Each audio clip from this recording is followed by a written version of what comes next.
Luke, it's the Mook Man. I see you walking down the block. Go on home to your kid.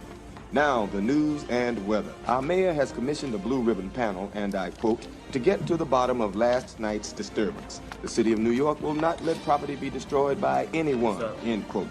His honor plans to visit our block today. Maybe he should hook up with our own, the mayor, buy him a beer. Your love daddy says, register to vote. The election is coming up.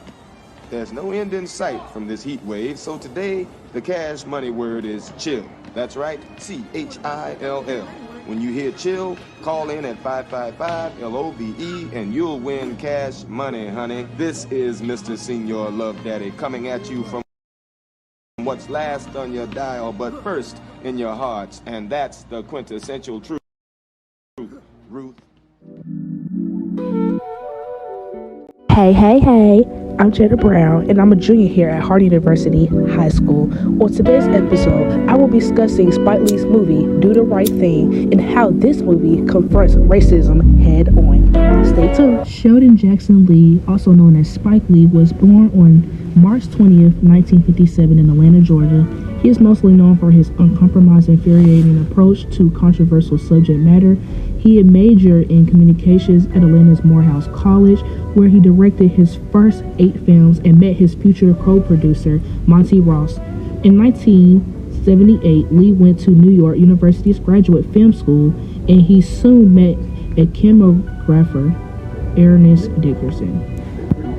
Lee's short film, Joe's Bed Study Barbershop, We Cut Heads, gained attention by the public. The film explained how the barbershop holds as much importance as the church in the African American community.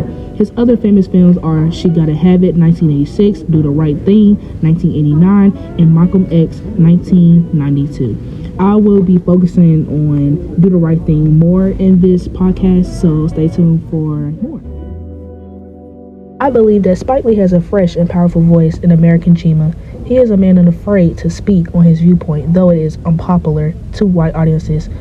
Others may view Spike Lee's movies as explosive topics. Whichever perspective you view him, it is impossible to debate that Lee has left an erasable imprint upon independent motion pictures in the United States. Do the Right Thing depicts racial tensions in the hottest day of the summer in the Bedford-Stuyvesant section of Brooklyn, New York. Ends with the killing of a black man by the police in a riot, and it also discusses the portrayal of blacks' racism and violence.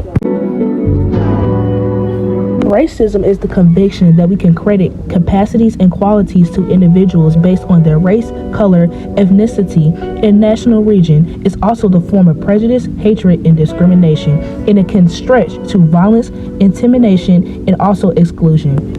Please keep that in mind if you don't know what racism may mean. There's other different definitions, but that is like the main overall definition of what racism means to me. I can agree that everyone in this film is racist. Also, it speaks on the inner city with a ghetto situation. The police represents an oppressive society in the film, and Lee brought up some issues with political positions in the black community. This is a film about real instant social issues, but it is a personal statement by an upper-class, educated black man trying to figure out what the right thing is to do.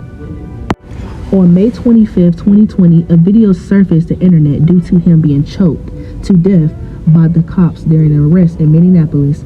His death caused a global outrage with chants of "I Can't Breathe." Lee also released a short film called Three Brothers, which he undercut scenes from his film with the arrest of George Floyd and Eric Garner. Over 30 years later, Do the Right Thing remains relevant.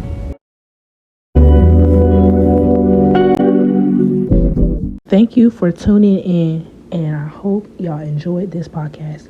Bye.